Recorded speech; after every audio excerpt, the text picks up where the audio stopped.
Xitoy musulmonlarni kamsitishda kashfiyot yaratdi. Xitoyning zulmida yashayotgan musulmonlarning diniy hissiyoti va uyg'onishini cheklash uchun dushman kuchlarning ideologiyasini cheklash nomi bilan torbat va ijtimoiy uchur aloqalarida dinga aloqador mazmunlarni cheklashda kashfiyot yaratgan. Xitoyning terrorchilarga zarba berish nomi bilan musulmonlarni un-tunsiz qirayotganligi, musulmonlarning diniy ishlariga aloqador maxsus cheklamalarni chiqarib bir qancha xil torbatlar va ijtimoiy uchur vositalarini cheklaganligi, musulmonlarning yuqorqi kamsitishga bo'lgan inkosi va qarashlari barg'ansiri kuchayotganligi xabar qilinmoqda. Bu haqda bir qism Xitoy ziyolilari Xitoyga inkos qilgan. Beijing Millatlar Universitetining professori Shun Kunshan Xitoy qonunidagi musulmonlarni kamsitadigan qo'pol so'zlar va iboralarning vaqtida o'zgartirishi intayin zarur bo'lib qoldi. Musulmonlarga boshqacha qaraydigan torbatlarga qo'yilgan cheklamalarning eg'ir bo'lib ketishi diniy uyg'unlik bilan millatlarning ittifoqligiga eg'ir darajada buzg'unchiliklarni elib kelyotidi degan so'zlarni qilgan.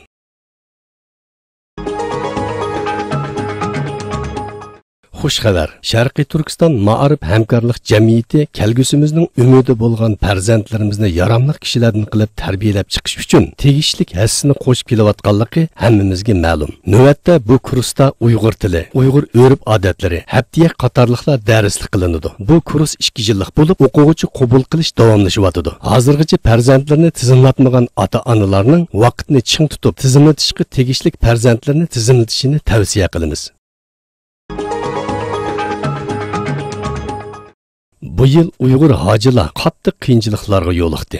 İctimai uchur vositasi Facebookda taralgan bir qism surat va uchurlardagi ma'lumotlarga qaraganda Xitoy doiralarining tungan ayol hojilarga atlas ko'ngilak kiyimlarni kiydirib Uyg'urga o'qishtirib hajga aparganligi bildirilgan.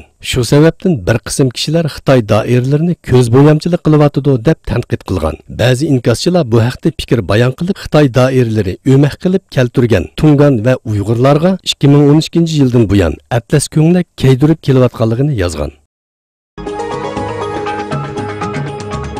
Kashmirda hujum yuz berib, nurg'un fuqaro o'ldi.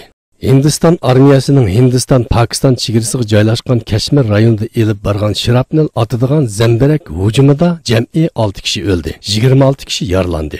Pokiston armiyasi bayonotchisining bildirishicha, Jappar, Harpar va Charva rayonlari nishon qilingan hujumda yaralanganlardan 15i ayol, 5i norisida bola bo'lib, Pokiston armiyasi buningga tegishli javob qaytargan.